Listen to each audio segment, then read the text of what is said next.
Hi, my name's Michael Iskender. I'm currently a student at Endeavours College of Natural Health. I'm currently undertaking a Bachelor of Naturopathic Sciences.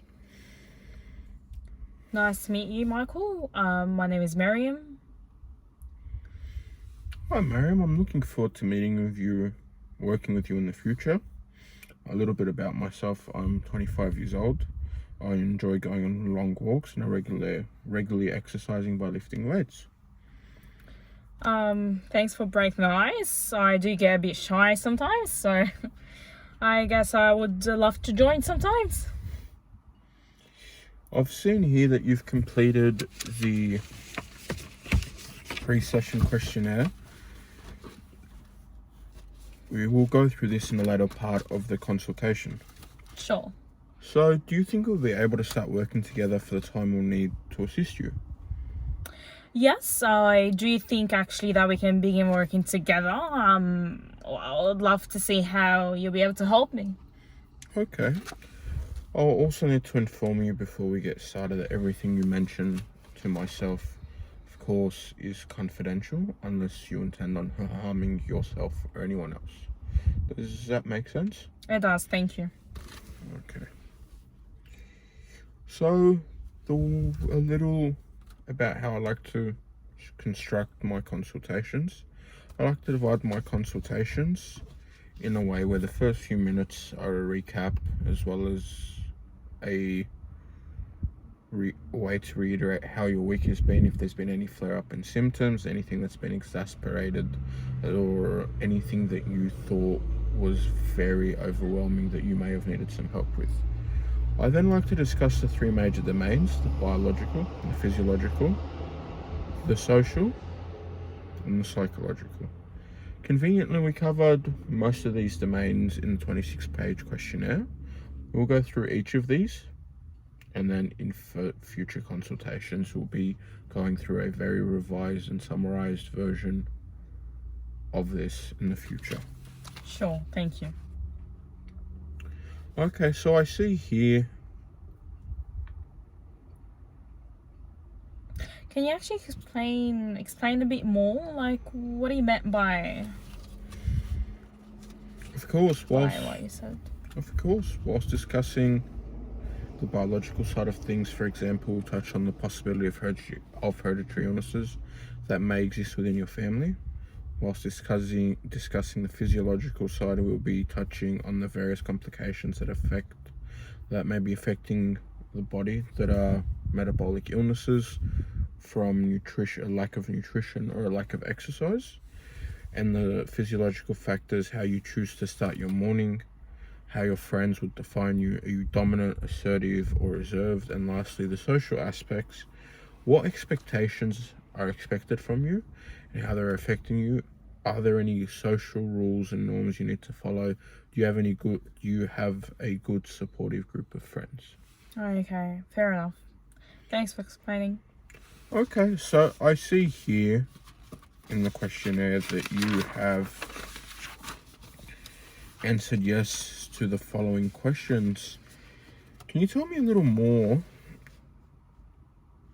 about your mother's insomnia? Well, she's been suffering from it for a while now. If anything, it's just getting bad. Okay. You also have ticked here that she's been suffering from diabetes post-menopause. Is that correct? That's also correct, yes. And you have ticked here that you have a caffeine addiction? Correct. I do get headaches when I don't drink coffee, and I don't concentrate either. Yeah, but I also don't sleep when I drink coffee, and I still drink it. So I would definitely call it addiction. It's definitely a massive catch-22. Hmm. I do remember when I was studying that I was regularly consuming caffeine. Okay, you also have ticked here that you would say you are stressed most periods of the day. Can you tell me a little bit more about that? Sure. My work is quite stressful. I do deal with clients, and I'm on the phone most of the time. If anything, it's 24/7. I've been working for the company for about 7 years now, and it's just like, if anything, it's just getting harder and harder. And that feeling of having to always be available for your clients and for your workers and for managers gets a bit stressful sometimes. I don't get enough sleep at night. I do understand. I have previously been in some professions where the rat race was encouraged. I do understand the taxing effect that it may have on the body. So I assume with being on call all the time, you wouldn't be frequenting too many hours of sleep. How many hours of sleep would you say you would be averaging? You have here that you're averaging between 5 to 8 hours of sleep. That's right. But I never get the 5 hours, to be honest. It's always, like, I would sleep for 2 hours and be awake for another hour, and it gets a bit bad sometimes. And I would say it goes back to routine schedule as well. Okay, and being on call, you also have mentioned here that your diet mostly consists of microwavable foods or petrol station foods. Can you tell me a little bit more about that? Yeah, sure. Well, like, I would wake up in the morning and panic that I'm late, and I, like, grab my coffee, get in the car, and, like, get going, and the next thing I see, it's 5 p.m. and, like, I'll be like, oh my God, I have to have breakfast now, and, it leads on and on and on, and, like, my food pattern is actually not good at all. So I would just eat whatever, like, anything that comes to my face, really. Do you think that this is causing any other illnesses, muscle cramps, fatigue, abdominal pain, Absolutely. anemia? Yeah. Okay. Absolutely. I definitely feel like, my fatigue and feeling tired at all times, it's mainly because of the food. I also believe that I got something else with my blood. I haven't done, like, any blood test or checkup for a good 7 years now. So definitely, it's more than just food and diet. Okay, so given that we do have a number of acute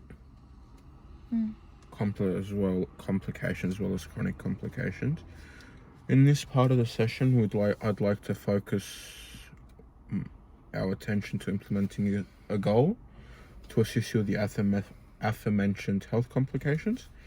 Let's start with you going to see your general practitioner to get some blood tests. Once we've collected them, we can begin to tailor a diet that best suits your needs, depending on which nutrients you would be deficient in. Let's also utilize SMART, which is an acronym, of course, used by many practitioners within several fields. The acronym SMART, each letter stands for a specific word: specific, measurable, attainable, relevant, and time, of course. So what would you like to achieve that would be very specific in the next upcoming consultations? Well, to begin, I would definitely say sleeping for 8 hours. Like, having to have a schedule that would be good as well. Okay, so now that we have a specific goal, let's make it measurable. So you've mentioned 8 hours. Do you think that's a very 8 hours is very well sufficient? Okay, do you think that this is achievable? I think it is. Okay. Now, do you think that this goal is relevant? Absolutely, yeah. Okay. And lastly, let's set a duration of time where you'd like to have a specific sleeping, a set start and sleep times, measurable for 8 hours, relevant to properly rest the body, and time. How long do you think would be sufficient between this consultation and the next? I would say possibly about a month.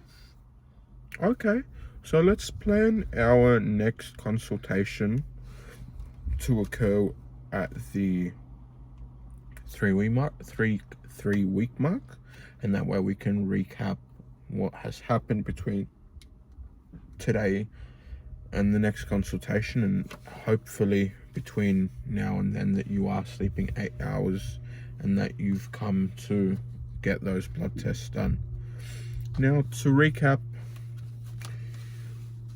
we'd like to tackle first and foremost your insomnia, which I see would be the biggest exasperator of many of the ailments you are suffering from. And then once we have attained the blood test, we'll begin to start tackling your anemia and any other deficiencies.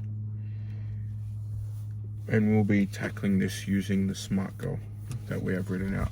I'll pass this on to you where I have written out specific steps to follow between now and the next consultation. Thank you.